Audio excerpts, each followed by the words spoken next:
Hi, this is R.A. Meyer with Mind Expanding Journeys Through the Social Maze. We're going to get into fear today, and fear is a potent weapon of the elite. Let me ask you, what generates more fear than a tyrannical, abusive government? Yeah, not much, except maybe death through the violent acts of man or nature. Of course, governments create instant death, or a painful, prolonged death through one of their favorite activities we call war. You master the social maze by discovering methods to diminish the effects of fear. A monstrous problem facing most men and women is the unhappy fact that the elite and its soldiers use fear as a way to keep them forever stuck in the hive mind mentality.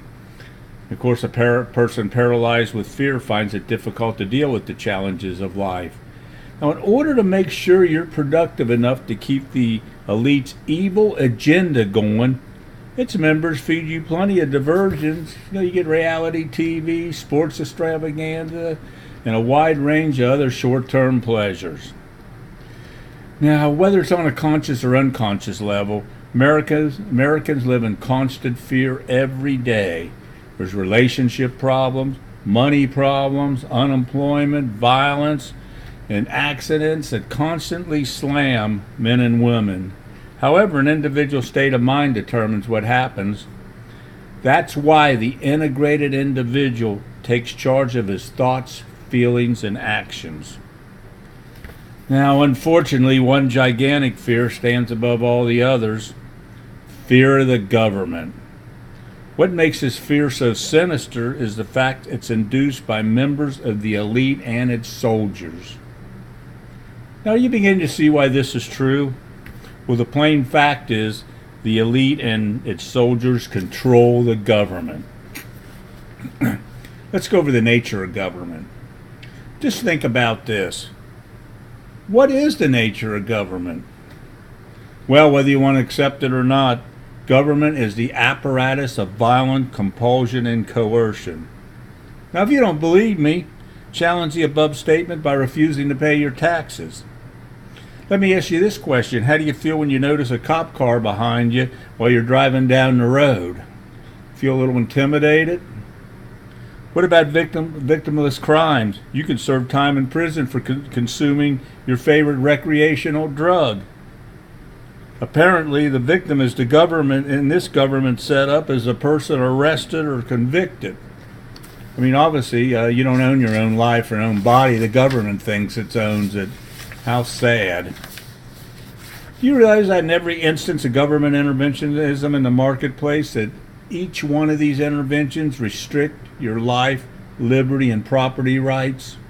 Since government exists as the apparatus of compulsion and coercion, it yanks up the level of fear with every intervention it imposes on its citizens.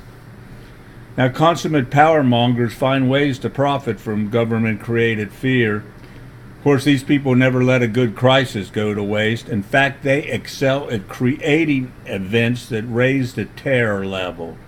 Of course, men and women trapped in the hive mind mentality demand that something be done. The course of action, of course, always involves more restrictions on the individual's life, liberty, and property. Members of the elite increase their power while your personal liberty and freedom vanishes. And are you getting tired of it yet? I certainly am. Now consider this: when someone says the government ought to do something, he or she advocates increasing the amount of fear the lone individual experiences. Okay, let's go over fear, false morals, and that politically correct crap. You ready? I wonder, even as you continue to listen to me, if you realize that government possesses actually only one legitimate function: protecting the individual's life, liberty, and property. Now, it's apparent to anyone with a functioning mind that it sucks at this.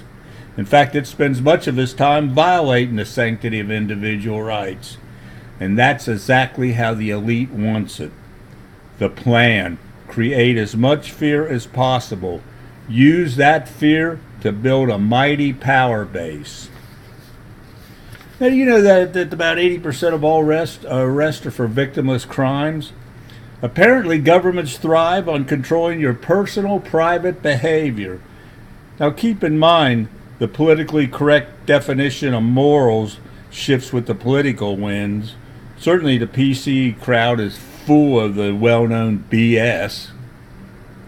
Now, let's reveal exactly what the elite and its soldiers currently consider moral. Number one, swindles such as QE, quantitative easing, and ZIRP, zero interest rate policy. And that is a swindle, first class swindle. Abuse of laws telling you what you can and can't consume. The disastrous drug war stands out as a horrible example. Long ago they tried prohibition, which actually created organized crime and the mafia. How about the progressive tax system?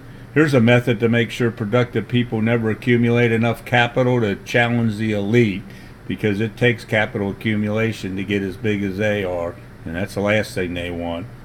How about property taxes? We can call this theft and nothing but theft. In fact, the property taxes is pure evil. Government interventionism. Here's a scam members of the hive mind mentality fall for. Interference with market forces and voluntary exchange benefits only the privileged, and you know who they are. You know, propaganda, lies, and half-truths. Up is down, in is out. Government theft is just. You know, it's like the doublespeak in 1984. Well, they, the politically correct crowd, they go for that, although they pretend like, yeah, we're doing this for you. Yeah, eating up your life and destroying you. Yeah, it's good for you. Well, anyway, here's six solutions for smacking down fear. And here to help you out. Here's 6 solutions for permanently smacking down fear that the liberty violators create with their massive violations of political liberty and economic freedom. Now, here's some solutions. We eliminate all government interventionism in the marketplace. We eliminate all government agencies that do not protect life, liberty, and property. We pass a constitutional amendment forbidding the government from interfering with any voluntary exchange. We abolish the Federal Reserve System, which would prevent the government from plundering your hard-earned wealth through its inflationary policies. We drastically reduce taxes, making our goal a 0% tax rate. And we relegate the government to the role of the Maytag man. Remember him? He'd sit around with nothing to do, or the night watchman in a factory. Now, in part 2 of the book, 7 Economic Illusions Conquered, I do supply details for detailed solutions for restoring the American dream. In addition, I recommend you read Robert Ringer's Restoring the American Dream. Okay. Now, how about a personal solution? It's always good to have a personal solution to these issues of fear. You know, my crystal ball, no, obviously I don't have a crystal ball, that's just a saying, predicts that long-term economic difficulties clutter the road of economic progress. Now, actually, you don't need a crystal ball, just sound economic reasoning to see what's going on. Something I supply you in that book, 7 Economic Illusions Conquered. Okay. Now, I believe you can take definite measures to make sure the elite's evil, block-headed political and economic remedies do not victimize you. Now, I hope you feel this way. Second by second, you find it easier and easier to live for your own sake, giving pleasure and receiving pleasure from like-minded individuals. You also have every right to eliminate the word self-sacrifice from your vocabulary and your life. Social altruists, which are devious soldiers of the elite, hope and pray you're gullible enough to sacrifice your interest for their social schemes of domination, the complete control of your life, liberty, and property. The integrated individual embraces personal liberty and economic freedom, and that's just what you have to do. Now, you don't owe anybody anything, regardless of what anybody tells you. You don't owe anybody anything except the opportunity to trade value for value, should you decide whether to deal with him or her. Voluntary exchanges stand on solid moral ground. Involuntary exchanges reek with the stink of vicious, liberty-violating actions committed by common criminals and interventionist and socialist governments. In a classic book by Carlos Castaneda, Don Juan says, "A warrior calculates everything. That is control. But once his calculations are over, he acts. A warrior is not a leaf at the mercy of the wind. No one can push him. No one can make him do things against himself or against his better judgment. A warrior is tuned to survive, and he survives in the best of all possible functions." Now I'm going to add to that. Not only does the integrated individual tune himself to survive, he thrives. He understands reality, and he uses his knowledge to succeed in his endeavors. The warrior, the integrated individualist, the rational selfish individual obtains peace of mind because he is confident in his ability to overcome challenges and obstacles. He believes that he will achieve his goals and desires. So I hope that makes a difference to you. I hope you understand what you can do. Fear is not a very good way to live. If you live in fear every day, you're going to miss out on the good things in life. You're not going to feel much love in your heart. You're not going to be capturing your values. In fact, you're going to feel like hiding in a closet or something, or burying your head in the sand. But when you can eliminate most fear, now there's some natural fears. I mean, if you see a speeding car coming towards you, you got to get out of the way. That's a natural fear.